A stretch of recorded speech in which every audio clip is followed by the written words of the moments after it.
Matthew chapter 6. Take care not to practice your righteousness in the sight of people to be noticed by them, otherwise you have no reward with your Father who is in heaven. So when you give to the poor, do not sound a trumpet before you, as the hypocrites do in the synagogues and on the streets, so that they will be praised by people. Truly I say to you, they have their reward in full. But when you give to the poor, do not let your left hand know what your right hand is doing, so that your charitable giving will be in secret, and your Father who sees what is done in secret will reward you. And when you pray, you are not to be like the hypocrites, for they love to stand and pray in the synagogues and on the street corners, so that they will be seen by people. Truly I say to you, they have their reward in full. But as for you, when you pray, go into your inner room, close your door, and pray to your Father who is in secret. And your Father who sees what is done in secret will reward you. And when you are praying, do not use thoughtless repetition as the Gentiles do, for they think that they will be heard because of their many words. So do not be like them, for your Father knows what you need before you ask Him. Pray then in this way: Our Father who is in heaven, hallowed be your name. Your kingdom come, your will be done, on earth as it is in heaven. Give us this day our daily bread, and forgive us our debts, as we have forgiven our debtors. And do not lead us into temptation, but deliver us from evil. For if you forgive other people for their offenses, your heavenly Father will also forgive you. But if you do not forgive other people, then your Father will not forgive you your offenses.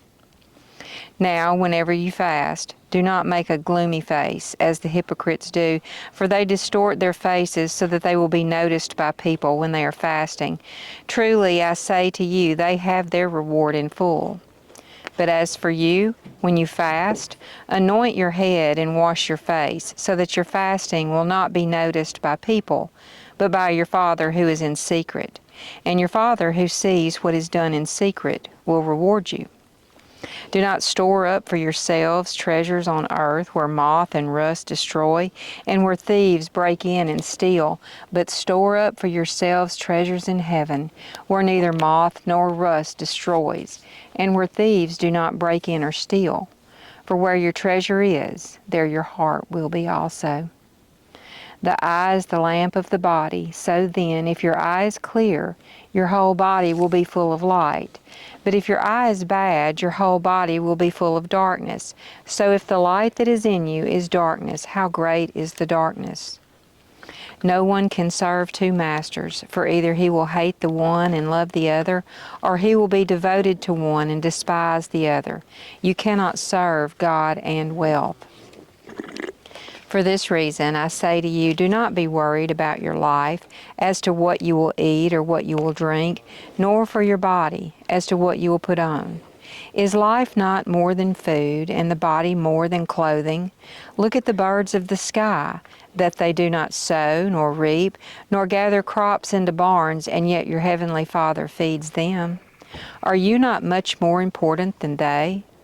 And which of you by worrying can add a single day to his life's span?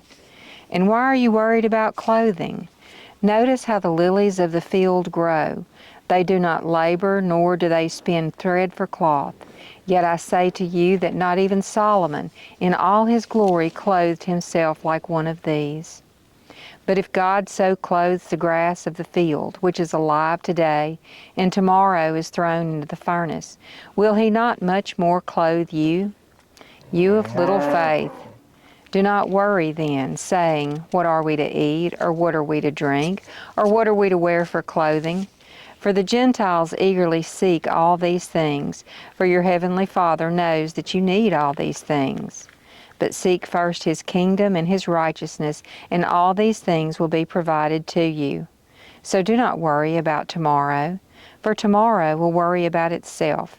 Each day has enough trouble of its own.